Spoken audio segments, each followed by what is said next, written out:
ndikuze profita ineme izvo zvindokudza. Ndiani nani? Ndokudza Miracle Boy yaso chokwadi. Nani futi?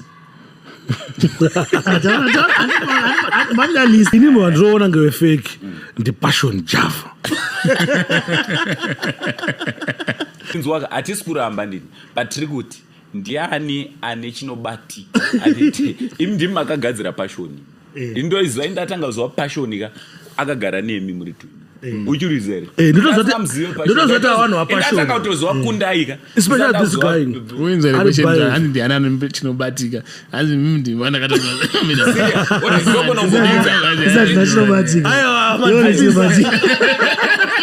Inzwa tichiri papo.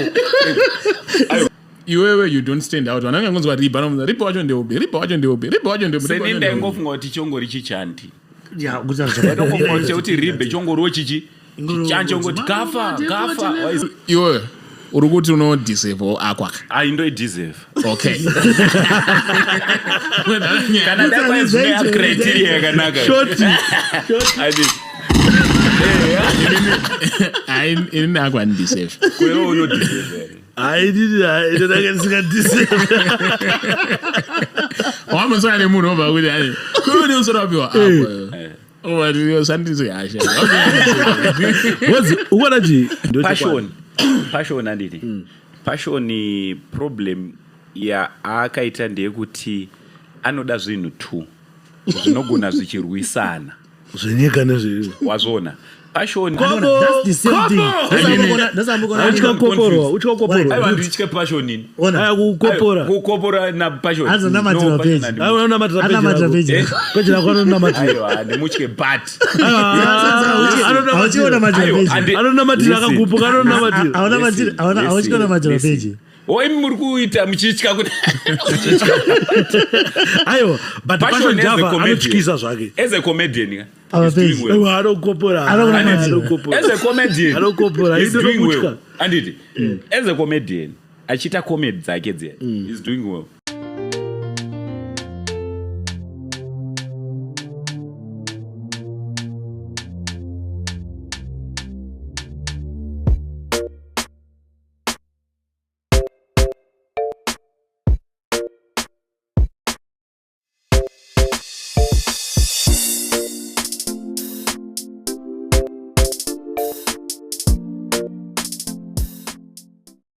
Ladies and gentlemen, there's no conventional way to start this episode because anafana tanga episode. Welcome on. Yeah, that's good. All right, Kundai. Mutsaiwe tifambe naye. Equipment rukushandiswa ndera Sparks. So ane ma effects ake. So we are just going to use effect rake rajo ranyaswa. Sparks. Tashikanguva chibaba yekubvisirwa mamax. Ichifila futi chiri relax. It's quite easy. For I have it.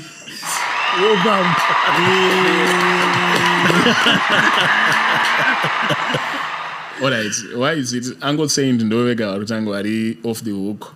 Avana ma shades, avana ma specs, avana vanopfeka ma headphones ndovega vane rasta. Wakumana kana musingandide izvi ndotonawo but against all odds. Zvokuterera vanhu. Tazvipekerei. Plus ndindega ndakapfeka shirt vamwe vane ma-t-shirt. Ndapina button wezi.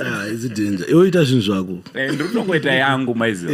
But guys ndichida kukugamuchira handiti. Pane ino podcast handiti. Thank you very much for joining us. As you can see from my far right, that one there. That one is Zigo TV. Ayo mombere maoko. Mombere maoko. That is Zigo TV. Yes, Zigo TV. I think if you want to know much about Zigo TV, all you need to do is to go and follow him on all his social media. Sorry, ndakutogara ndataura because nyaya dziri panapa nzogona so go and follow him. He is one of our own giants when it comes to media. And followed by next to him, that is Kundai Chitima. Yes, Kundai Chitima is a Zimbabwean YouTuber, one of our own, one of Zimbabwe pioneers when it comes to effective YouTubing. If I would want to say, effective, meaning kuti aka-affecta a lot of YouTubers, including some of us vari panapa. Yeah, man. Handiti. Boss, kuna team iraba iripo. Ini ndichitanga kupinda mwe ndo team ndakatanga kutoona. Team ikuita sei? Dzaitora dziri mumotikari dzakabata foni. Team ikuita sei? Saka ndochokwadi tangasatambokudzai. But inini mutori wangu wana watakatononga inspiration kwavari. Wati ndaiona Kundai, ndaiona Zigo, ndaiona Shema. Ndo ndaiona zvekutodaro.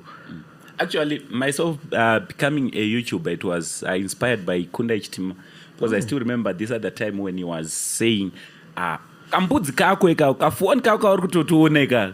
You can actually start shooting videos and posting. Mfesa ari kuti kudini. And I started doing the same thing.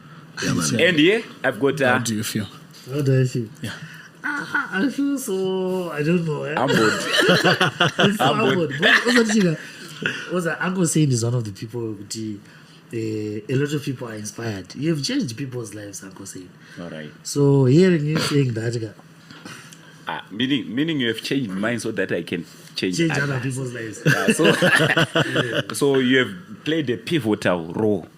If I would want to say, yes, right? Thank you. Yeah. So next to me, of course, I think you know him. This DJ Sparks, mkomano wekungwava ma streets umwanzi mkomano wepachiviti chisina ma side effects. Chiri. Right. Zim Reality ITV boss, anditi. So he's one person again. Ndakatanga kuona aitora ari muka studio kagezo. Waizwa tichatotanga kana atanga kutotaura. Nenda angasingadzore tsvimboka. Tichitangwa viridzo netsvagiridzo. But ini ndakanonga inspiration guys. Nditokuona nditi guys iri hai ndakapenga guys. Nditonaka zvo bana vana kusendera message kukudza edu makapenga. Don't edo zati makapenga. Sure man. Yeah. Appreciation fee. Alva ngotenga kani ngrini wani. Yeah. Kungoti chingo. Bana mazifana ngetine something yachati. Aiwa ngatirege azvoti totadza.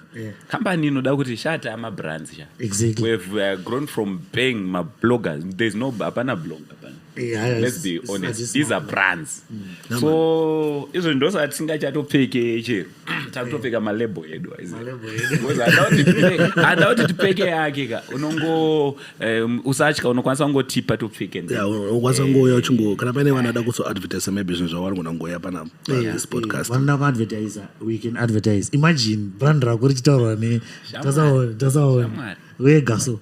Renge riri papo kana dati tingeta tichinwa kana ndo ndisa pana tokona kuteisa. Ivo vafana nge paine kamunhu kechisikana kanenge dawo.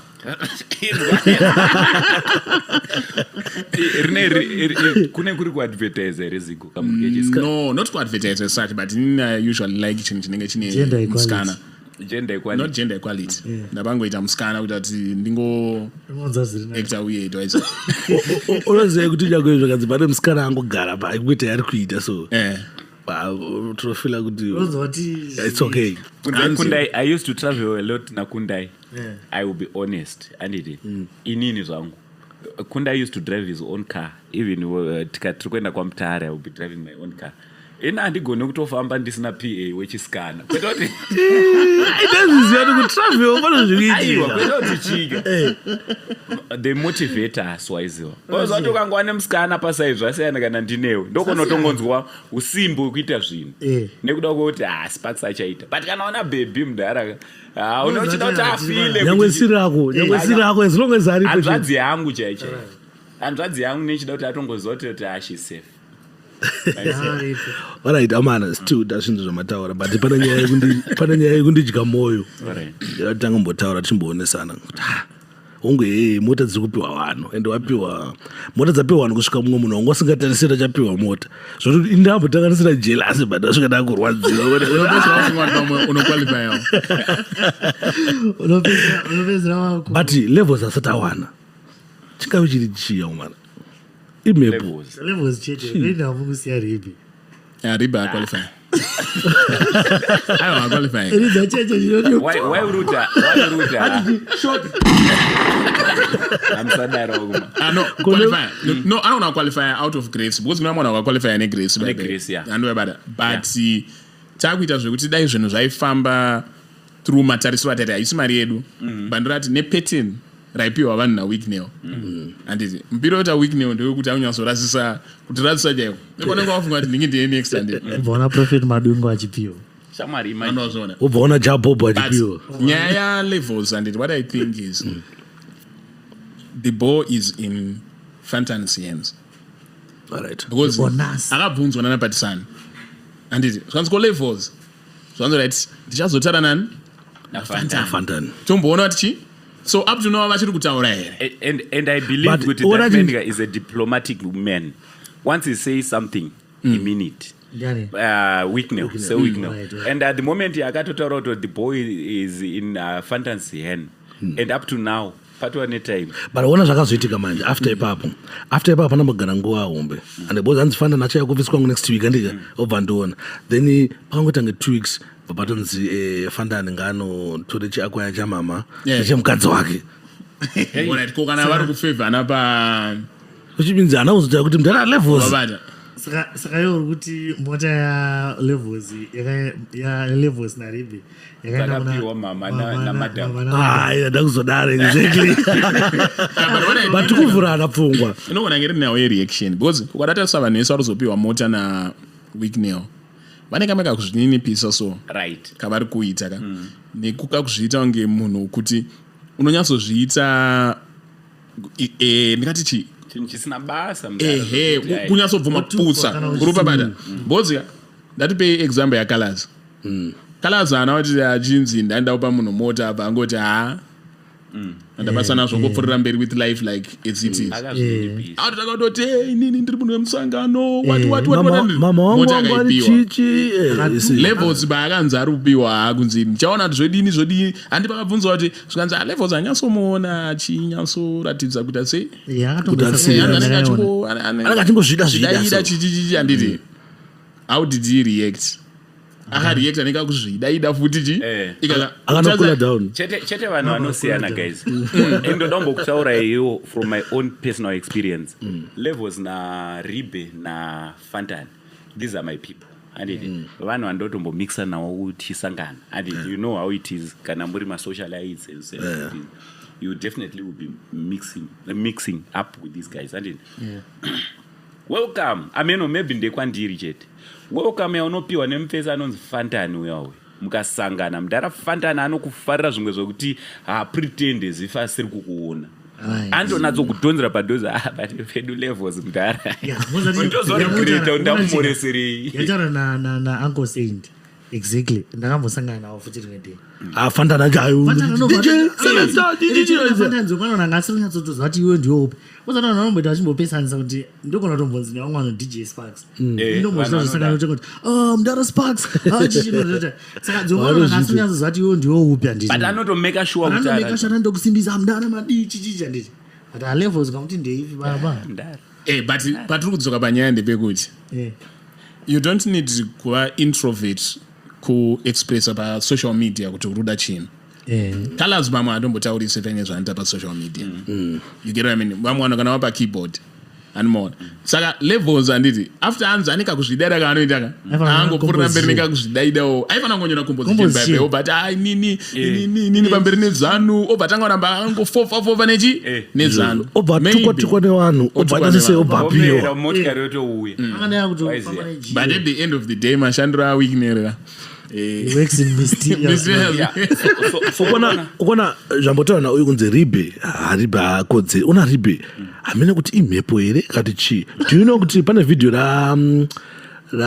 raskelebo abva kupiwa kamota kake akatenda imwe timu yake kuchusport akamusiya Ribe saka achigaya kuti kana mafriends ake anogara inaye achimusiya kungo mutendo padokotendwa nechusport obva mukangano kokuzoti sewiki newe kuti asitambosangana naye akamurangarire ayo ndopatoti manje usually I think vanhu vanenge vanga vasingaoni digital era kwairi kuenda uchiremember tichitaura nawe kuti tomboti kurova YouTube kurova chii handiti kurova Facebook chii handiti don't be faceless try akutika try to stand out ukaona kuti pachiusport iyoyi Fantani atofamba mamiles kudarika vese even vese vari mudhiri rimwe chete chaitati vasiyana handiti Fantani is the face of Chief and after Oga ukatarisa Ribe vanogona kusangana ribe izvi zvakataudza ena handimuzivi handiona manje ndochokwadi chaicho iwo pakubvuma kuiswa pekupedzera kunzi levels ifantana ribe izvozvitori dangerous zvapana magariro atakaita panapa ona magariro atakaita panapakotonzi Kundai Chitima DJ Sparks Zigo TV nasaid ibva matorega kundidana serious saka ndozvaita bhodzi yopo watanga kuintrodusa vanisede totange nini padhuze neyo watanga kuna Zigo mandapedzisira nini waifanira kutojamuka andiwanga usina kuchionera chidhiri ndezvonachoni ndipona zvaikuitika pana ribe achingojambuka akanyarara zvake but point yanotanda ndekuti izvezvi handiti social media handiti vanhu vakambotraya kuiignore even macompany even madelegates but at this point handiti magovernment officials autocommunicate more social media than anything. The White House in America communicate more in social media than anything. So the point there would be social media you should stand out in whatever you are doing. Stand out. You got the panel levels for an riba and you don't stand out. When I'm going to riba wacho ndeobe riba wacho ndeobe. Send them ngofunga kuti chongori chichanti. Yeah, ngofunga kuti ribe chongoro chichi. Chancho ngoti kafa alright guys ndimwe nyaya inondinetsa yekuti ndakanzwa sniper achiti anodeserve kupiwa mota kuda kudeserve pana munhu anodeserve here kupiwa mota dzadzi kana kuti ingori grace dzinenge dzangokuloketawo uyezve pana zvanofanira kuita here semunhu sedunga munhu kuti uwane mota zvafanana nezvi panapa andimugona inini kaina inini chakanoziva kuti I'll qualify. But uruda nyasha. Ngoti abada wagono unmerited. Vana benza. But into zati pana baka. Ne capacity yangu ini ndoane mota. Inini mota za kwandirika. Formula ngori bobebeka. Inonzi weak nail. Ndo formula why ndishidaro. Pane anonzi ma very akafamba achiti kaskitika kachiti kutengesa namba za weekend wandizi akapiwa mota remember akapiwa then pane vamwe vakaita song so vachitamba so weekend rochichi ndi magitara chichambira vaongodza ava vanodiseva kai kaakwa but havana kuipiwa ndo pandiri kuti dai muchinyasofamba nekutariswa kwame muchatete according to kusupporta ZANU-PF handiti by now ingadai Holiten na Michael Megs vapiwa mota dai vakapiwa tawazi akasvika mwe vhidhiyo achizora dowi so chindikuzora ende hatisi kuti vanhu ava vasimbopiwa mota pamwe vachaita sei pamwe vachapiwa but formula iri kushandiswa yakaita sei yakasiyana you get what I mean vamwe vanhu vanotokumbira mota obva watita sei obva wanyimwa same method dai kana mwana kumbira obio funga kuti sniper angasina kuqualify but bakazofonerwa akati pane munhu akazonifonera akati ipaiti sniper mota so hapana madungwe muchitofunga kuti madungwe apiwa funga majokes andini madungwe mangwana akakutotesta akwaya saka grace satomoti grace no hatisi kuti akwaya hatisi grace amana mukuti chiya endofunga kuti grace inini mafungiro angu guys tikada kutaura pane vanomboti kudeserve haisi nyaya yekudeserve because dai kwakuchinzi zvine zviri kupiwa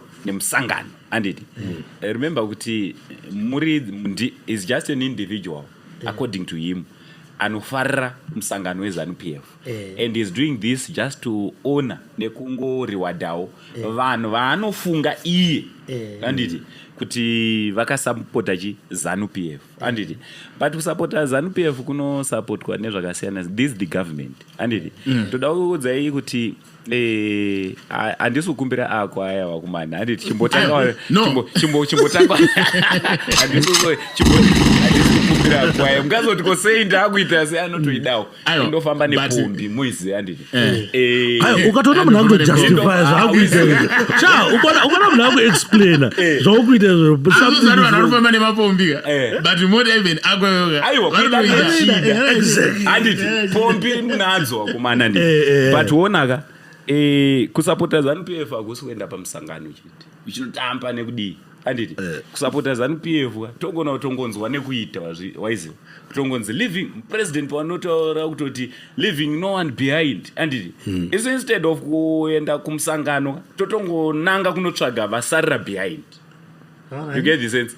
Totosatsvaga chi. So in short iwe uri kuti unodeserve akwaka aindoideserve. Okay. Kana dakwazvina criteria yakanaka. Ini akwandiserve. Kwewe unodeserve. Wamusana nemunhu obva kuti kuri usorapiwa apo. Ukona chi ini akwandechida waiziva bodzi nango zvakanzi hapasi kupiwa ako zvakanzi tore 200 ndoswera ndaapunda totora 200 but unoyatsoona manje kuti nepeteni yekushandiswa pakuchuza vana zvawakamboitewe DJ Sparks zvaunozoti zvawakasapota musangano but zvogona zviri indirect. Unenge wakutoti kwadza manje. Kadaro manje. Support here kana da support. Inoti siyana se. Both you do you think you kuti madungu akasapota musangano yo? Ndosaka uyambotaura zvikanzi formality iri kushandiswa inonzi. Alright, koma mama wewe Zigo mumziona wirana na Zigo. Wanzi mama Yuji. Mama Yuji. Hawana chemusangano chawakasapota. Vakachara kuti vakadzi chichizo. Amene zvondira ndingachi anoita mama Yuji wazire. Yayo. Mama Yuji. Andikuti vakataura here kuti anzi. No. Tati mama Yuji wazire. Ora wambona amwe mother so vakanaka zingaite pa social media. Zigo. Zigo. Vakanaka. Ndakutotyira mari wao. Unoatyire. Ndakungoatyira wao. Anzera nawo. Vanoziyana zvitodaro ndakatodza muziva vachiti Zigo ndibatsirewo kutaura nyaya kusvitsa nyaya yangu kuna seweekdeyo wari close apa anoona kunaka kwawo. No mama Yuji and kana uchiudza masheds mamwe aidhura ndaishandisa kusouth ndo vakanditengera. Right. You mapairs. Apa yanoona kunaka kwawo. No ipapa vaisida. Alright. Saka vakazori ipapa wakapiwa akwa.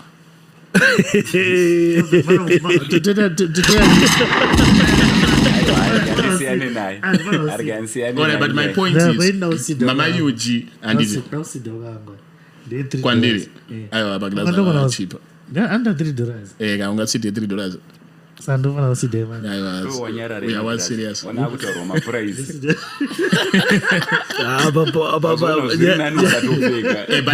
That's okay panya. Panya the price of grass. That's okay panya. No, apana I think no do that. Under Maria. 850 Bowman Paris. Rand. Yeah. It's total price kana rand. US dollars. Antoka na Zimbabwe. $850. 850 US. Oh. Bowman Paris. Ndipo ndibona kuti anoona zvakasiyana. Anoona zvakasiyana. Me akuri. Anomboida. Ko ndichambomavuke $3 but the difference is the same. Ngoro mari jeti. Kaona zvakasiyana. Chimobata iwaya ubata aya. Apa kumabata kumafila. Hadi 8 wires. What's wait? Right. No, it's okay. Marema. Apa marema bozi ndakafunga matenga ndakaenda maglass angu ka. Ndakazodzi ndongopedza asi Bucks yo chamwa ndirombo na mavideo yako achikubudisa kana pondo. Ora saka ngati pete ye ma acquire and mina tipete bana mai ava angachitaura benonzi chi mama Yuji. Tuti mama Yuji. She was not supporting ZANU-PF. And andizvo atisuti asupported ZANU-PF kuti wakazotanga tosapota patanga kutaura karunyere kupi kekuti angona kupiwa ndipo patanga kuposta chiti aiwa but point ilipo ndiyo nozitoriziyo tese tinaro weekne vakatoti mai avanenge vachidzidzisa chi vakadzi chi varatidza kunakirwa chi navo and I think that's the same way andakanakirwawo nawo kuti kunakirwa nawo in the sense yekuti vanakirwa nawo but kunakirwa nawo in the sense yekuti dana ndinewo akwanda igona ze kuvapa asi iwe igona saka unaona kuti weekne vari kupa futi vanhu zvinhu zvine zvangomunakidza bodzi ndambofunga kuti maybe ari kupa vanhu vanosapota ZANU-PF but pandakazona namadungu achipiwa namavheri vheri because mavheri vheri ukasasa makomedi ake pane mwe nguva yanitanga ari ku waiziva tangada kunobuka angakuwanza so waiziva but still akwaya yakanayo saka angosena ati alright ndachiti ndichipeta iyi handiti criteria iri kushandisiwa kupa maakwa nemagd6 nepombi dzemotikari naweeknel inonzi weeknel dai yanga iri yeZANU-PF almost half yevanhu vakapiwa mari vakapiwa maakwa dai vasina izvezvo mwezi here hafu yevanhu vakatopiwa zvokutoti dai tatine mukana kataigonototaura mazita evanhu vasingafaniri including ana mavheri vheri pamuri kutotaura nanumwe asingadeserve ndozvawataura mavheri vheri adeserve but iye weeknel anogona kungopa munhu anenge achidi zvangofanira izvozvi mudaraka angona kutongonakirwa nani naSparks handiti otongoti mupeichi mupei ako inini makuseni ndakanomukira pamene pamadzibaba eyane pani makuseni ende azombomuka mwe musi vanhu vachingoti congratulations paWhatsApp ukazvaitika vanonatika ku situation yekuti unogona kuzoramba because ndine munhu andakanzi anonzi anishandaya ainzi akanzi ndogona kungokupa kachichi akati aiwa tite izvozvo Shadaya anamboramba ako akata sei anobirapiwa Shadaya anopiwa ako serious ini ndinofarira Shadaya zvekutodaro iyo anambirapiwa anambopiwa anopiwa ako kumva inzi ainzi akataura kuti mari iyo Shadaya akanzi zvoni Shadaya ane zvaanotaura nita sese dai kuri kunzi ndaigona ku anzi dai anga asingatruke vakadzi anodiseva akwa but haana kupindura akapindura achiramba ka neti aiziva kuti haasi kupiwa saka muri kuti here izvezvi akanzi vakafuma mumwe musi vakanzi congratulations Shadaya goensi Victor kana kuti madzibaba anoti here boys mari yotengesai mota iyo munopa vanhu and alpha male waya vanoramba ndi alpha male kuramba chaiko chaiko hakuna manoramba zvake Shadaya anoramba Shadaya anogona kuiramba Shadaya anoramba vanhu vanosurprise hai manje because ndotombokuonesa the likes of vanhu vanenge seculas maimboverenga maposta ake kumashure exactly ndozvanditaura seculas aitombotaura zvimwe zvekuti unotosheototiva aitoputika kurasika seculas aitorasika imi kunonzi kurasika munokuzere aiwe verenga manhinaakalazi kurasika kuita zvakaita rikizazve kwana seculas kuya kugunun'una nekugunun'una but sekalazi mota yaida kuofwa mana nyangu dai kunzi ndiwe sekalazi umana akazvimwe zvinuka ndozvandiri kutaura izvo nchiti imi muri tano ndanzi anzani alpha male vanoramba aiwa kati maybe ukatotaura apakadaonyasoati alpha male vanoramba nditi nyatsotarisa madecisions ava vanoita nemachoices avo in life ka unoona kuti alpha male vanoita zvavasingafungiriwo hakuna munhu asina prize boys musana wenyemera hakuna zvakambodaiwe Thomas Mapfuma akaramba wani aiwa kupa Thomas Mapfuma chagandanga rine bhegi kwari prize yarona gandanga zvaro but kumana ona panopiwa mari kama 700,000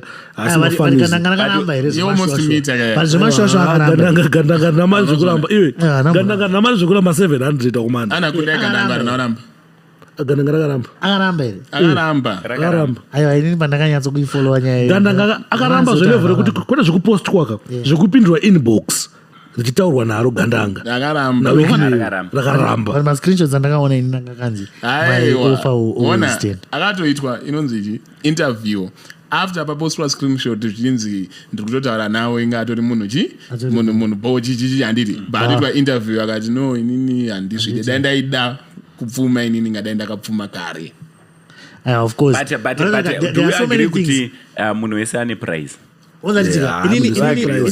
anogona kuiramba but ukazoona zvasvika kumaGOE kuya munhu wese ane inonzi munesane prize nakuudza chokwadi ndaraka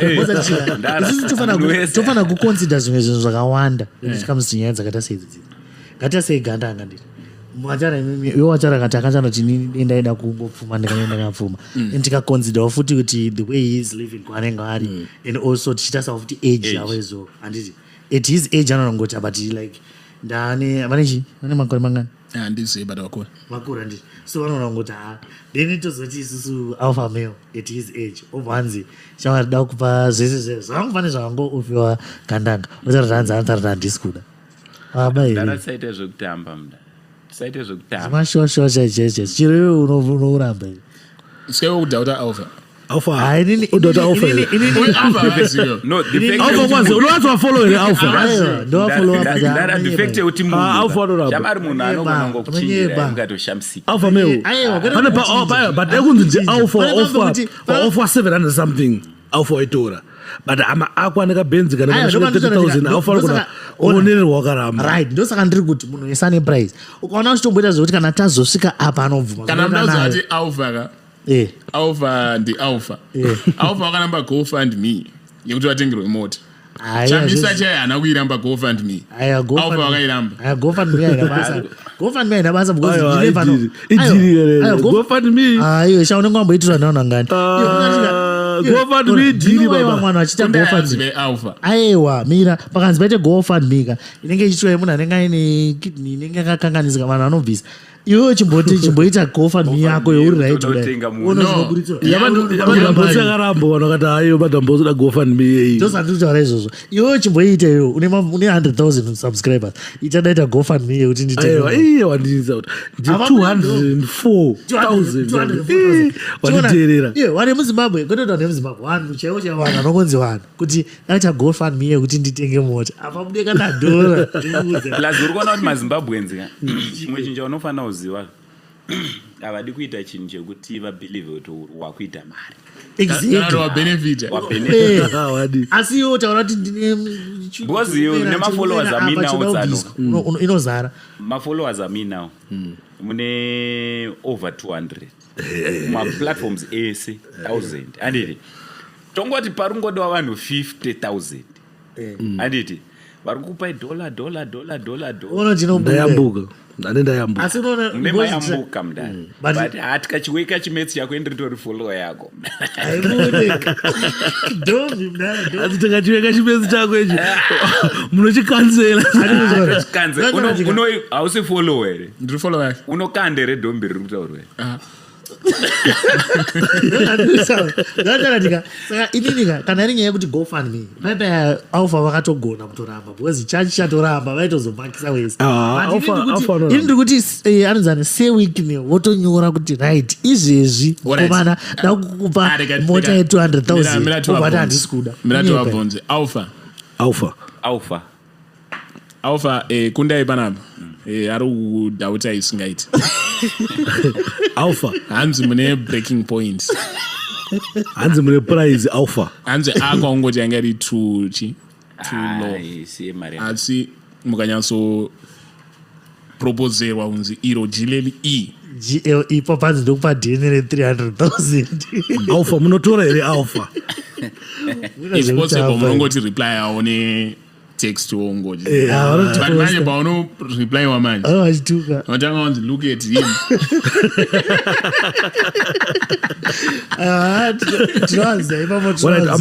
but what I'm saying is not necessarily too insulting ndringotana kuti everyone is going to like for you apologize ndringotana sezvo tatongona muda ako explain aiwa ona hakuna munhu asina prize hakuna munhu asina prize baba aiwa kwenini mavanya kuti nini baba iwe hauna prize aiwa ini ndine prize aini ndakudza vane kuti nini handimboite zvekutamba wiki nevakanda kunditi Sparks congratulations kangodziwa kumana matuwa yatuwa sitokana matura waiziya hatotokuri matura totosvika tuwa ananozoe tuwa vananozoe $200 $200 akaisalari umwe munhu mabhuru ungosvika ungotora iwe utongotora ubaya unokamura nhamo indepesa kungakati tanzi initi chero ndikanzi tukamai wako ndinoenda ndinotora ndazakanokumbia renge mana zvike zvacho hazvizoiti but zvinoitika manje pakutuka amai manje zvinoita kutuka mai ayo no ndati ufunge utanga wanokumbira rege panotuka amai aiwa no unanenge utanga notokumbira rege panotuka amai kwekuti noti chinowanzotuka imoyo you get what I mean and even uchiwatuka amai wako hawatange nekukukesa ndinoangona tokuendera maprofita kuti mwanangu akandituka ndakuedza kudati imhepo iprotase chichikuitika anomaona so I believe kuti ndokwanisa kutowatuka ndotoregera kuapologize wozofambira mhepo yacho wozona no yange mhepo vanokuchenura vanotanga kurudza ichisvika padare kozatuka mai kwekutika pane zvikutoitika enda mai vandoziva ndaita sei ndatukwa anomaona kutuka kweako guys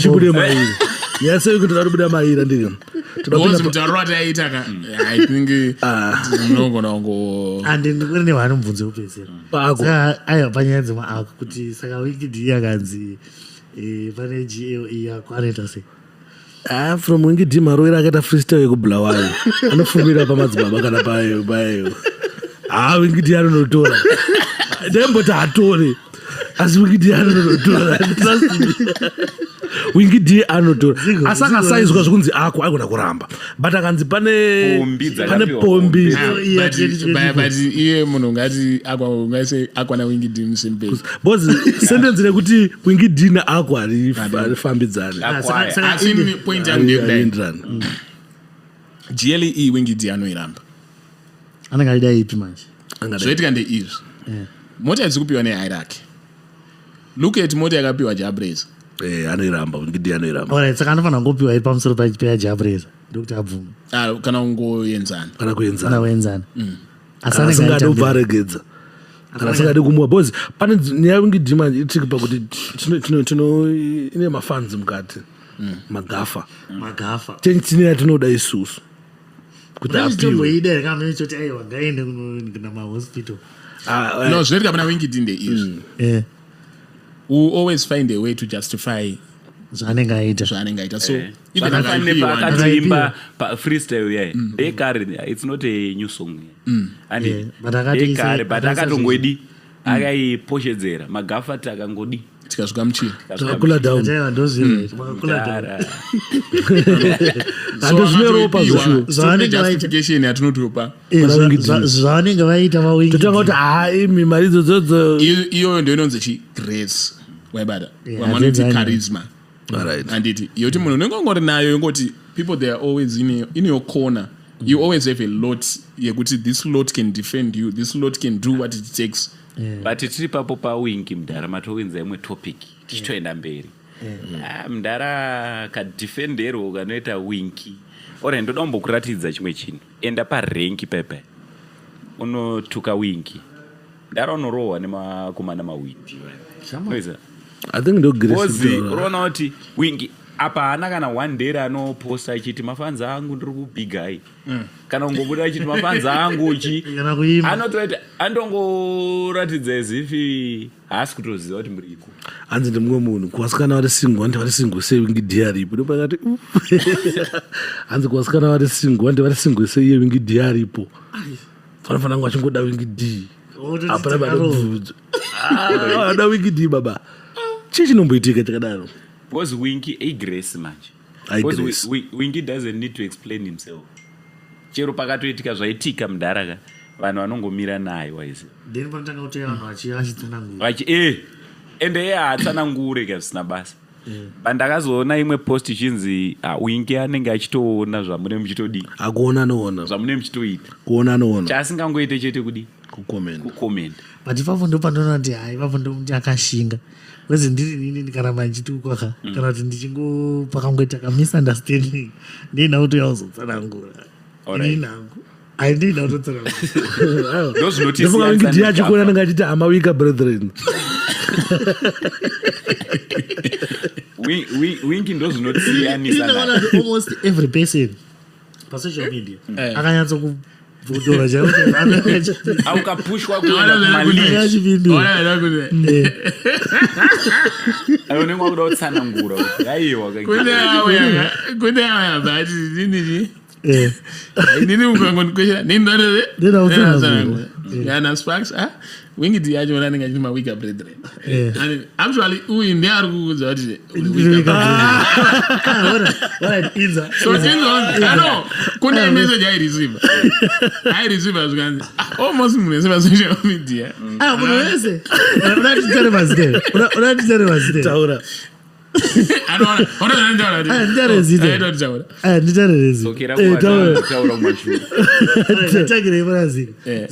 ndopindura munhu masocial media ndopesa apindure macho uyandita video comic elder namoira makamera anobva comment Zonzo video anoita video yekutsanangura ina ndechisquatanodza nyika inowakwa nevene vatoivaka zvakasiyana I deserve aqua but not deserve aqua wakuzvitaurira kamashuru wamboti alright amana ini ndichiri pane nyaya yachivhayo ndine mumwe munhu akapiwa mota kuti ndakanzwa boyo wangu kuti wakona ngompesa nesimudza chigarwe akabva piwa aqua bapiwa nemba I deserve wakambonae why ndamurimuzi indine video yandakaona yototi pandakaiona ndakatomboda nyatsomuziye zvangu ini pandakaiona to be honest ndakamboda kutombosendera sewiki newo ndikati azanambonzana nawo but ndandivasendere pawhatsapp cheko cheko pandakaiona saone namba dzaviki newo handiti dzaitengesa here marema dzaitengesa very very ndo vanhu vaisupporta ZANU-PF almost everywhere aine garwe rariya saka pane voice video rakazosvitwa nevoice network achitotaura kuti zvinhu zvakandoomera inini wati aitotaura zveupenyu hwake anga asiri kushora akatoita video rakachipika uko then sati nozava munhu anongotanga kungotaurauka but zvelife yake vanhu achitomutuka achitoti auri benzi iwe unosapota ZANU-PF iwewe ningi upenyu hwakaoma chichi saka ndo vanhu vekuti vanhu vanenge vakuti imurungopa vanhu anembiri vanhu atone mari kare ana chiapraise ana chichichi but kune vamwe vanhu vari on the ground vakafanana netimu ratsika haiwa uyayaka ini video engo yawazotaura manje kuona inini ndakuitora newe iyoyo ndangoti wazini ndichinzwa nyaya nengonza ndanosimudza chigaro ini ndakaona video yake ini andotara anazoziva kuti anosupporta that level yekuti kwese kwaendwa anenge ari patisupport atoti maybe anzi akangosimudzawo chigarwe akibvapiwa mana mundara inini pandakaona video yaaitaura yachoka pane mambo kuti unonzwa kuti munhu arongotaura kositavakutinyatsonzwa the passion yanenge understand kuti munhu zvakutaura zvikubva pamwoyo wake munhu uyo kuti anotarataiwa ndizvo zvandiri so imimi pana mamato aqua qualification vetting committee avanhu hati mende kunyaya yembinga kubva pakayasewikinewo akusina wedre kuti mbinga vararere rakaendepi akusina wedre kuti mbinga sakuda kusina mbinga muzimabva musina mbinga mune 1 haistori mbinga meno ari mulevel yake haistori mbinga asi iwe ukama wako na passion wakamira sei mazuva ano ukada kuti mbinga kwasara 1 obviously wakuti sewiki newe dzimwe dzisati dzisiri mbinga uyo atotara kuti ani sewiki newe hasi mbinga ayoda kuti uexplain ndikubvunza kuexplain mbinga ka ndo ana passion ndodzawa mbinga but manje sewiki ndo level urona zvazvakaita pasara aiwa hakuna mbinga tichiri kutotsvaga kuti tomuti chii avasati vanezi asi pashoni munomusaiza pana weakness passion hatisi kumusaiza but iye anotozviziva kutoti anozvisaiza pana weakness anozvisaiza weakness passion akati mari weakness haipere azina mbonzwa passion achidaro achiti munhu ane mari weakness haipere humility passion ana mari yekupa vanhu maako ndozvandautaura mari anayo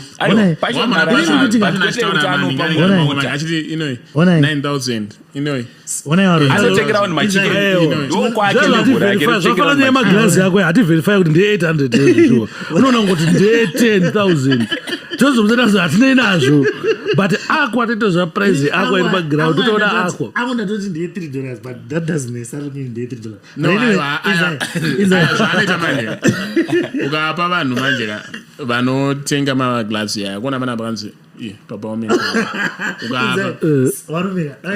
ukaapaati munyatsonzwisisa iwo chinoenda tosakunoverify anonzi ati enda kuti azoramba atenga muunzaiinda kutaura nyaya yeni gregeni vamwe vanhu vese vari kuvanhu vanotori nemari handiti muzimbabwe ndakaona chinzi munotori nevanhu nemabhiriyoni with a b handitika but isusu tiri kuti kana taakutarisa isusu handitika tichiti kana mari yako isiri kutenga maakwa evangu isiri kutenga mabmw nemamercedes hausi mukategori yaseweekne haina masa mariyo haina zvairi kuti benefita saka chero kaita mari yakaita sei but kana mariyo usingatipewo 50 cents kana $1 izuda anoona saka isi tiri kuti muri kumusaiza this is why I'm saying so vanhu vanopanana mamoment to shine. I think mamchimbowaona azoita witneukaakuzoshainau unoziva kuti even vanhu vese vachatevera hapana achashaina passion vanhu vese taitoti but ndianakabhenefitapachipashondzimwe mbiga dzanziriko dzichitoshainalockdown baibe achengetona passion aiwa but inzwaka hatisi kuramba ndini but tiri kuti ndiani ane chinobatika imi ndimi makagadzira pashoni indoiziva indatanga zuva pashoni ka akagara nemi muri tu uchirizere ndotozoti vanhu vapashoniindatanga kutoziva kundaika especially this guy uinzere kweshe hanzi ndiani ane chinobatika hanzi mimi ndimi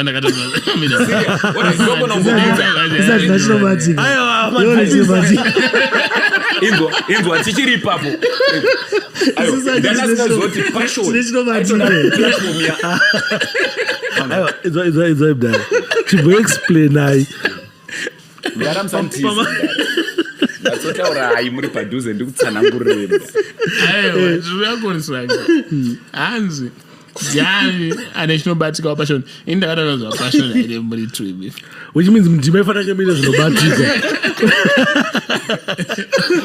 aiwa maakwa kana pashoni aitisa vanhu mari who doesn't know Kundai anofanana nemari chaiyo mari munogona munayo but ndeyenyu yekushandira kwete kuti pashoni senangaitira ati mari yekuti inotozikana kunzi afana sekalaza agaranga nemota yake kana japesa agara nefamba nerange handiyo but pakawedzerwa imwe bheni saka takuti anacho I think point yangada kodza ndekuti pane zvakabva kuna pashoni because ane mari the way amukudefenda passion this guy the way yakusupporta naye passion it seems as if impinga but imi ndimi muri close naye maifanira nge umpinga wake ka nyango zvakadza kutenga maako ya 10 aifanira nge akangoti 1 2 akati lashanda pane time Zigo yakambobuditsa iPhone ameno 13 here kana kuti chi yanga ichangopindawo but passion chichi ayusho wanga watengerwa na passion phone here ayo ngevaudze maZimbabwedzi passion akakutengerere amira ataura kuti chi wazvona vanosapota passion nemaresources avo vangati avaruma passion at some point this I'm saying to Prophet Passion Jaffa and ona mira ndo naomba Prophet Passion inozeta alive aiwa phone yae kutengwa na passion yatenga na passion the reason why ndati uyu mira ataurika it's because pandakaipiwa angatoripo urikuona asi kuti mublesero rokuita vanhu weeknail nemublesero waita passion zvakasiyana vanhu takuita compare and what in contrast asi zvinorevei but it doesn't mean kuti passion azonyaenda background aiwa passion yakanayo yekutongoita ungatoti the way anopa vanhu ayo akuafforda kupa vanhu mota kwekaya anoafforda baba wangu ka nekuda kurira kunoita passion kuda kurira baba wangu musadaro maunzwende mota ndakanzweni kuti yakapiwa ango epatani ne akazodrive nemota dzatichiona natisangana emastreets zvintu zvakadayo asi passion java amana ngenimbotana na passion java munhu wekuti hatifanira kumukanganwa whatever patinobiga vanhu vane zvavakaita kumageto youths vane zvavakaita even muno munyika because passion java munhu wekuti pasina mbinga dzese dzaikwanisa kuisa mari muarts passion java akaisa mari dzake pasina munhu aikwanisa kupromota mavideos nchi dzimwe mbinga anadzo anodiseva sando even paipromota zvimagaramba zvazviya pasina munhu aikwanisa kudaro aishanda saka asi angowo malevels iwo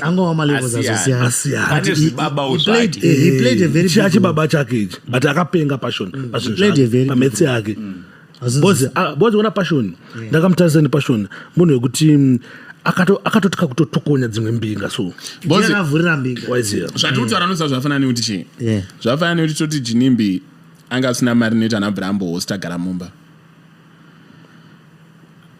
wana Jinimbi aipa vanhu Instagram kwake aipa vanhu 40,000 rand ka 1 pa 3 months plus aipa vanhu anaingopa mabhebhi ndoasina mari here noita anakuhosta agara mumba toti Jinimbi anga asina mari noita anakuhosta agara mumba look guys mwe nomwe ane zvafanira kuti isusu tese tikanzi tambinga handiti do you know kuti iwewo nezvako zvaunotoita zvekutoti togona kutoti but sei ari kuita izvi iwewo nezvako zvaunoita nemari yako iwewo nezvako zvaunodi so uriona kuti ma-content creators esara indakavatarisa handiti vanoshandisawo varushandisa chi homwe dzavo kudi kuti varamba vachicreata content ravo kuti vanotoziva kutoti izvezvi pakatonza apa nhingi motikari icontent mudara chinoswera chakazara musocial media mese handiti passion aiti akadhiraivha motikari kubva panapa kuenda kwaMutare pana rusapepesa paimisa motikari maifamba naye handiti dzaito icontent handiti icontent raitodi raitenge richitocreatiwa but riri kucreatwa zvakadi mafaro Jinimbiwo vaidi aipawo mabhebhi because ndo vaidi ndo content rake roro maiziva so togona kutozoshamisika Sparks aita bhegi ane vakewo vanenge achitodi vaanenge achitopa zototozovhunduka sei munopani naSparks aindiresa kwakuda Jose kwakuda Jose indakaita mari akapinda nemwoyo ndesa kwapapa kana kune munhu akapinda kwaProfet kuda akandirasa because arizo chimwoyo chakarembera no I ndiri mwana wapapa kuda Jose but I like that you know one thing I like about this guy one thing akamira nemashoko nemafungiro nemaonero ake murume uyo anomusupport I'm loyal he's very loyal I'm utika ini ndanzingamuzive ndatomuziva ndakatomuziva through baba aiti akatanga kuparidza nezva pasoka ina akati ndigarisa pasi sei ndoda kuona ndoda kuti ndimbokuonesa ndara kuna Prophet kuda kwache Jose vakanogara mugomo 3 years ikatsanangurwa neuyu asi anozvibelieve kuti munhu anogara mugomo 3 years papa wakagara mugomo 3 years aipapo edu ngatichiregedzei kuenda neko bwezi kona tichika inyaya yekuti mukuru vanonamata vachienda kuchechi koko aiwa nonzi Kundai ndikuona andidi ndofollowa zvinhu blindly andika saka handidi kufollowa chinhu blindly kana uine point Kundai anotya maprofesa aiwa handitya maprofesa wambo muteereri kana achitaura almost anotanga nekuapologize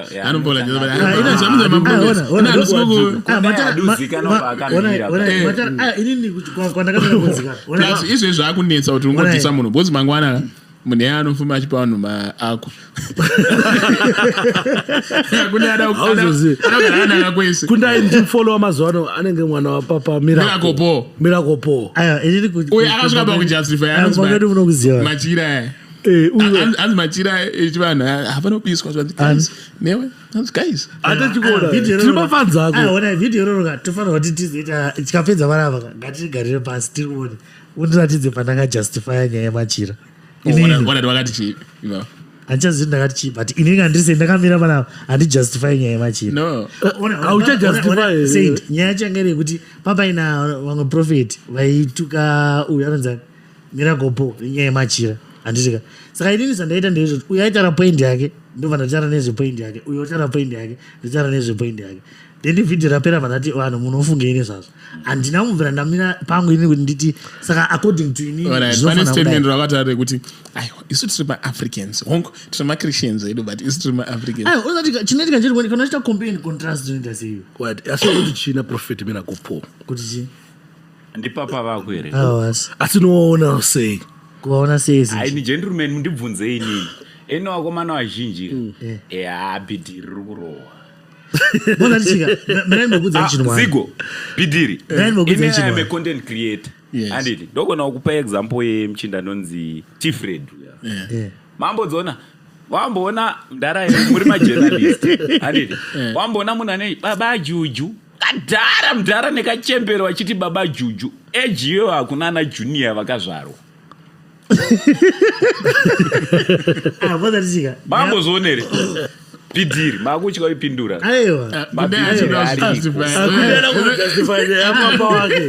mapapa ari kuita kana muchida muchidadandirimiweweka ndatona mandichijustifyaka unoona ungopiwa akwanamira hasina kujustifya ini ndinoza zvandoita kana ukaona mavhidhiyo andoita chirevheni achimboyatopindura pamiracle po apo paprofeti miracle watinowaona unowatenda inini zvandotaura inini ndakuzvitaura futi izvezvi ndezvekudai so inini ndinoti pane zvinhu zvamunotaura imi kuti lese munogona kuti anenge achiita vanhu anenge vari maactors ayo inini pandoya ndosvika ndichitaura kuti tinogona hedu kuti titi amene kuti chii chiri kuita kuti aone but kuona ari kuona unziza zvangofanana profit passion java kana profit makandiwo kana whoever ini ndongonzana kuti kana iri nyaya yekuona munhu aona chamungagona kutoita nharo nacho ndechekuti aona sei but kuona anenge aona kuona kwake ndo vanogona vamboonana vari yese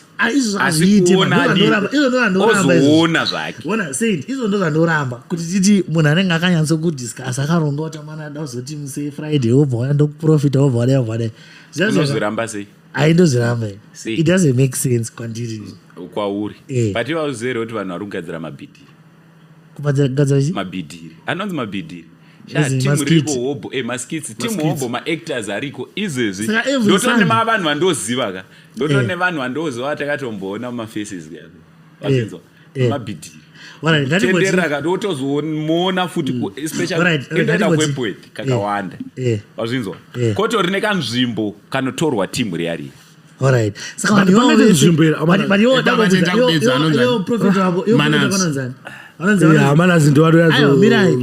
ivo profeti vanonzi profeti ani vanonzi profeti kuda kuda kwashe jose right vanoita here zvekuti vanoita mamiracles nekudini zvibaba right good saka isi sinoti munhu anenge akanyatsonzida kuti unge uine ronda rakadai so zvii zvekunyepedzera obva atobharurwa gumbo iri oenda unonamatirwa obva apora point chokwadi chinenge chiripo vanonga vachitoprofit but vanozowedzeredza nekuti maybe nekuti pamwe patinenge pasina miracle yaitwa nhasi but vanofanira kumeka sure kuti every sunday kune miracle iri kutoitwa pane prophecy kutoitwa ndovanorasikira vanhu vazhinji indomboenda kwana DJ Sparks wazvinzwa ndomboendako anditi ndakaita personal experience yekuenda kuoffice of course prayer line anditi mfeso yawo yaka anditi papa wauyu inini hangu ndakatarisa zvinhu zviri zvandakaona paground mudhara because hakuna bhidhiri rekuti ronda but vakomana vaivaika hakuna ronda rinopora unongonzwa hamaimi murume wenyu chichiinini chandoziva zviri two deliverance neprofesi zvakasiyana uyu profeti wenyu tingamuti ndiprofeti weprofeti uya chibaba chedeliverenzvekudza vanhu but kana uchida kupora uchirwara kuya unogona kutobva wadi imimi munonzwisa nyaya dzekuenda kuchechi dzekunamata anditika munoziva kuti kune maministries akasiyana siyana anoziva inini I'm not trying to say kuti vanhu ava zvavari kushandisa zvinhu zvamwari. Inini ndiri kuti kana iri nyaya yekuti munhu anoprofita, it's possible kuti munhu aprofite zvekutoprofita chechete. Inini ndiri kuti ka anotouya otogona kutoprofita kuti iwe unonzi saint wakadai asingatokuzivi. Andika chandinogona kuti ndibvumirana naye ndechekuti unongoti ari kushandisa mushonga kuzviona, kwete kuti unoti haasi kuona ari kunyepedzera. Ndopandotara zviri pairi wakambona zvinoita ana profeti kana even ana profeti Makandi vanogona kurovera kana vachiprofita nditi. Saka unoona kuti anenge akakrema one by one, akakrema kuti uyu anenge achizonzi saint, uyu anenge achizonzi zvati kana mutaura pamaprofita Kundai is either Kundai anobhabhadzira paprofita, Kundai anoita apologetics for maprofita, Kundai anotya maprofita, Kundai anenge angori kusaidi kwemaprofita. So even justification ikai akatoisa pamapindi justification ake. Ona zvaitika chako kuti vanhu vanenge vaine simba, but maybe tingazodaute source of one prophet wake wefake wanoti ndakamboona kuti ndikuudze reti wai ndisingakwanisi kunongedzera munhu anenge ari wefake. Unoziva nemakai bcause ukangodzimana vanongedzera one vese vanongedzera. Unoziva nemakai vanhu vaina vese vanolinka somehow vese zvavataura Kundai zvakafanana nekuti Jesu pakati kune maprofita enhema ka zvakureva kuti vese ndevenhema.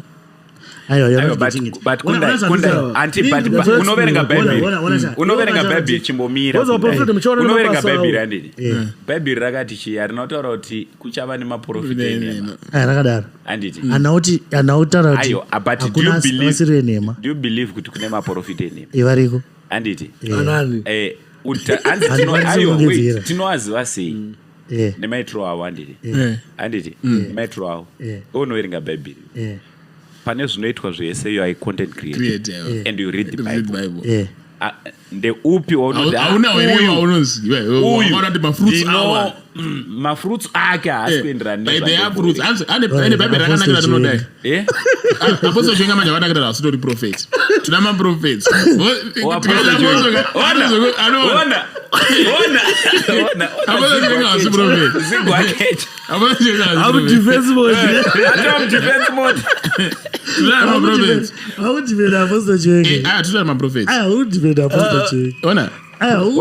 fake pastors wako ndiani fake prophets kwete apostle natane maprophets but inini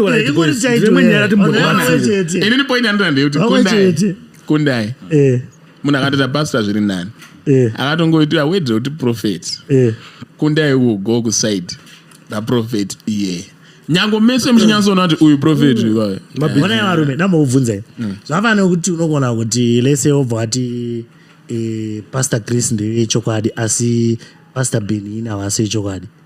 It doesn't make any sense to me. Why? Because ndinogara ndichiona vari vese.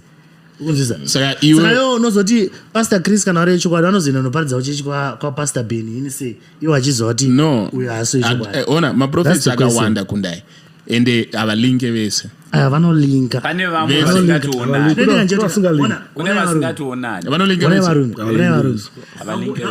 watobhiliva zvakatosiyana ndoshamitsika kuti ndisemwari rakuna matwara vantuwaitomuono wakasiyana. Maybe vanaonanga vachizosiyana. Inini I'm not trying to say kuti ndinenge nchiziva one by one vese because kune thousands. Kundai pauri wefake waunoziva ndiani aiwa wefake wandoziva handina vandokwanisa kuda kuti ausotombomuona variko. Ona mina ndikuzi kune maprophets anoita zvinhu zvisiri izvo zvamunogona kuti izvi zvikaizvi handibvumirani nazvo, but that does not necessarily mean kuti munhu yeye haasi munhu wamwari. Zvangofane zvoita apostle Chiwenga vanotaura zvinhu zvisiri izvo vanhu vanorasika kakawanda kana even alright kangani iwe wakamboita vhidhio rakambotaura naprofeti Makandi iyoyo ndeta mavidhio akanowana andotoita because nanomboita chainoita anenge achitodefenda prophet Makandi. But prophet Makandi akamboaitisa viral kawa aitisa vhidhio rere kuti I'm more gifted than God. I'm not gifted. Ndiye akarimhanyisa handiti pakati anoise pasocial media vamwe vachiti ndezvekupenga vamwe vachiti ndezvechi. But does that mean kuti kana anga asiri munhu wamwari hava munhu wamwari because vadaro kana kuti kana anga ari munhu wamwari haasiri munhu wamwari because vachati I'm more gifted than God? No Pepe ndiri kubasa kana kuti andikudze maprofita enhema izvo zvindokudza ndiani nani ndokudza miracle boy asi wechokwadi nani futi Mamlalist ka. Ndiani munhu. Vane personal dzavo. Vane chimwe chasinopedza. Uyana papa uya azotongwana. Yauri papa wanga azotongwana. Ndonyaya Ini baba wangu anozigana sha. Ini baba wangu anozigana. Ndiani? Prophet Makandiwa. Alright. Ini Makandiwa ndo mbeleva melody. Ini na ndo But baba. problem naye. Actually mwana wa Prophet Makandiwa. Ndizori mwana wa Prophet Makandiwa. Iye moyo wake ka. Uri wamira kopo. Ona. Uya atara nyeuta ndiri kubasa. Ona. Mira kwangu ndekupi. Ona. Saint. Mbudzora tutoda kuti fake prophet unoona ndiani. Saint. Ona. Yo chitara fake prophet wako. Uyotara wake. Uyotara ina mira kopo ndio fake. Yo wako fake ndio. Ayo Saint. Yo ona. Atrafa mademi. Fred. Oi, ati Fred ndio fake. Yo, wako. Ini ndingona chi. Ndika explanation bicha. Autanga udautsa. Wako ndiani mwe fake. Autanga udautsa nguru. Unoza tichika Zigo. Mira pindure. Tozoya pa explanation. Asebudatsana nguru. Kunoti chabvunza yo. Ona inautsa. Taura ndo fake ndiani. Wako fake ndiani. Wako fake ndiani. Ona ini zvandautsa. Ukora vezori chama vezori ndo usikuona ndo. Aiwa chino wachandautsa. Ini mwana nditaura manje. Atana nyaya kutanzi paanotaura nezva Prophet Makandiwa anenge ari kubasa. Anditi. Inini ndinenge ndiri kubasa. Pandinitaura nezve. Izvo zvausikubasa chitudza we fake. Aiwa, autaura nyaya kuti we fake. Ini nditaura nyaya kuti ka ini ndiri mwana wa Prophet Makandiwa. Atavuma. Akangogara ubva uri mwana wa Papa Jose. Aiwa isisi mwana wa Baguti. Papa Jose. Uyu mwana wa Makandiwa. Wa Makandiwa. Mwana wa Baguti. Anditi. Andi next. Akazbereka. Aiwa Aiwa. Enzwa. Yo kabira sei. Enene gentleman. Munhu waMwari wandakatenda enzi Dr. Peter Stephen Mtemererwa. Alright. Ku AFM. Before vamadziri iwo ndo wakanga wari superintendent. Alright. Ini mwandroona ngewe fake ndi Passion Java. Why ndichidaro?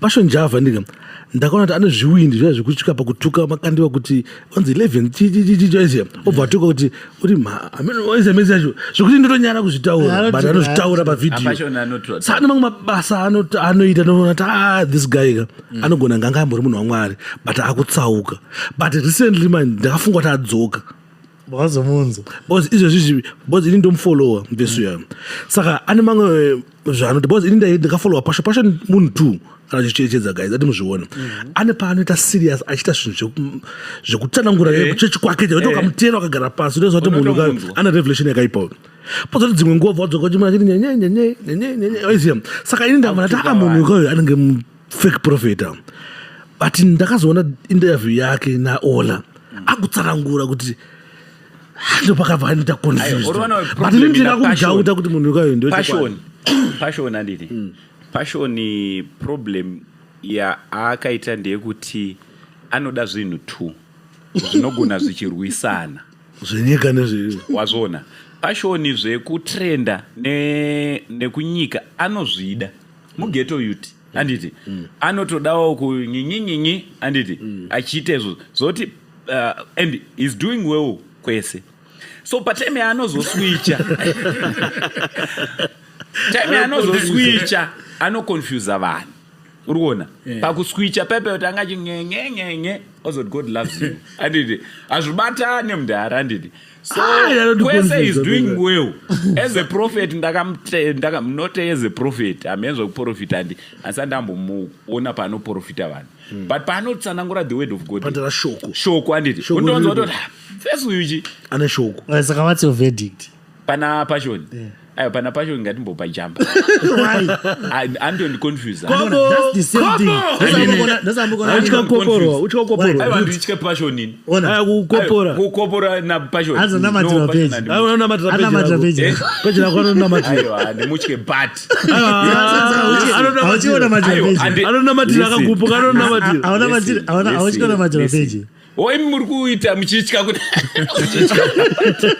ayo but Passion Java anochikisa zvake as a comedian anokopora as a comedian anokopora is doing well anditi as a comedian achita comedy dzake dze is doing well amunzo akagara futi achitsanangura like iyoyo akaita nadj ola podcast yayo paitaura kuti vanhu vari kutambura varume wamona kudzamisa kwakaita pfungwa achitaura maybe as a good actor futi zvinobva zvangomudi but waitonzwa utoti mufesi ari kutaura zvine musoro so wati wako fake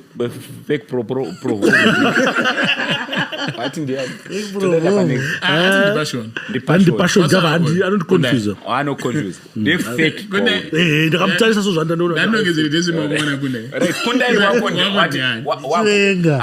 wait but apostle ane zvese apostle anenge achiprofita ane maofisi zvese anoprofita iyo hauna maprofesa ake ainyepa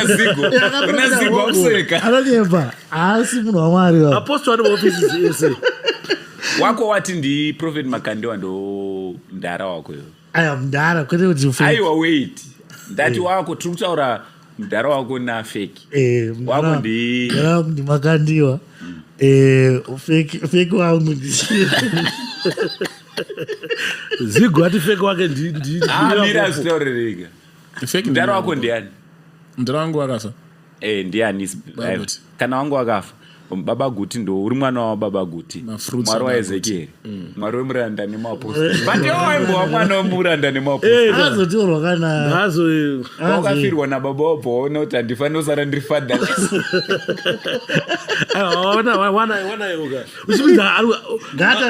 baba wakasiwa na baba wake hasi kuwatembaomusarapawana ndinoga kana baba guti wanga uri baba wangu handiti Joe angari mwana wa bagoti haiti baba wangu sangu ndimukoma or something kosara pawana no ina handisi mwana kai uchisina baba izvo zvindapa free mode fake prophet wako miracle po yes right samazvinzwa ka ni wangu fake handidzogo kana achi ndokwanisa kuto batanza content rekuratidza kuti ndifake passion rekubatanza content rekuratidza kuti yati passion uyabata apostle akandiyangura matiri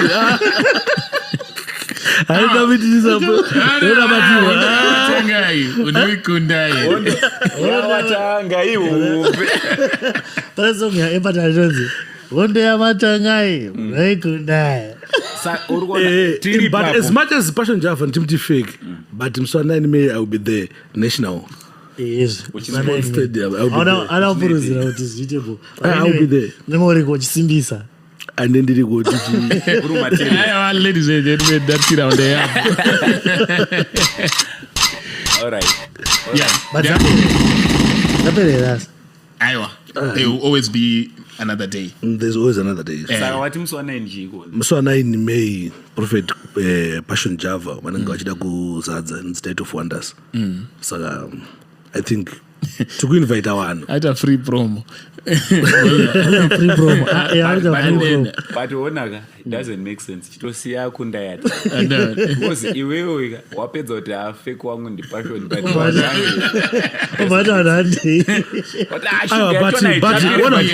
what boys ili kuona passion java ari fake doesn't mean kuti ndiwe fake. Boss maone no maone sure boss you want the miracle pond fake but doesn't mean kuti ndiwe fake to be honest you what maone rangu kuti passion java are fake doesn't mean ndiwe fake doesn't mean kuti you kana kuti maone are fake and it doesn't make sense for you to invite vanhu ku church kwan kwa fake ndoba really akanongotaratika inini kana ndingati passion java ndiwe fake it doesn't necessarily mean kuti ndiwe fake maybe ndindi kusuku understand it's his own way of because one day mnogona kushokeka nditi passion java asiwe fake maybe ndina ndito one are meant to vane kameka ideological hypocrisy aiwa ndozati torisha unachika ona zvi ndapokudza kuti passion java inini anozondiconvince bodzi ngoona kamunzwa achitsanangura ushoko ana revelation chaiyo but wakazomona akudza prophet makandiwa kuti it's mh akutotira kuti mumwe munhu wamwari omwana wedu nditoshekana kuti taura but passion java ladies and gentlemen tell us what you think ladies and gentlemen alright vaudzei kuti content ratiri kushuta panapa free mode aditi musakecha musazviise mumwoyo ava macontent creators ayo ona rega ndikudzeka rega tiise disclaimer iwe unoizwa yakakosha disclaimer for the sake of content isusu taona kuti rega tigare pasi panapa ti unogona kutonhonga 1 or 2 things kana kungotumirwa akwaso tokaziva notora 2 waya pangirina waiziva so don't forget to follow one each and every one. Maybe you're not gonna follow this one on Facebook. Go and subscribe and follow Kundai Chitima YouTube channel. It's not KCTV, isn't it? Yeah, on my channel. Yeah, I'm gonna anything. Because Zigo, and it Zigo TV. Go and subscribe. Mono follow his Facebook page as well. Koti panapa ndinani? DJ Sparks. Zim Reality ITV. Wanoita ngwaviridzo, anditi? Kozo don't forget Saint TV. Uri papo. Wana awakomana tu.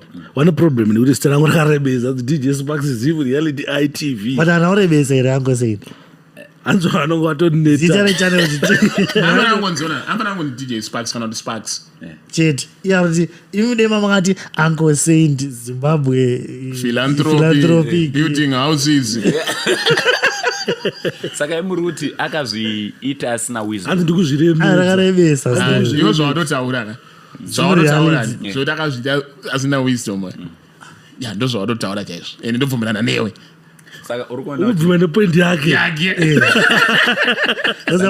Don't pay service.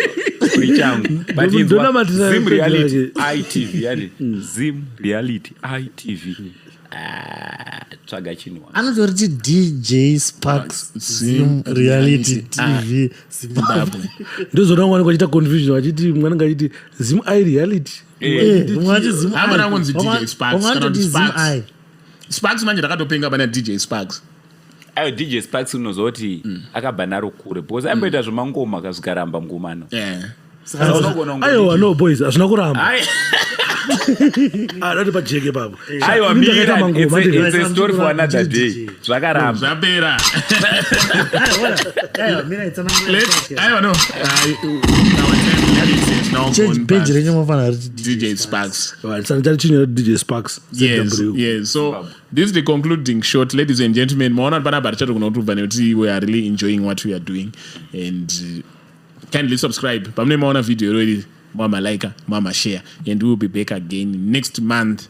Tine ma drinks, bozi na nado mangana mani. Makambani zanofana kuyachita. Taida kuti pange paine something chekuti tikechingwa. Nyora ma brands enyap. So please make sure that you come and then you advertise with us. My phone numbers amenenda ngakaisika pa screen. Yeah, I think tofana ngomaisa ma phone number edu tese. Somewhere. Angobata ndizvo. Angobata one of us over da ku advertise.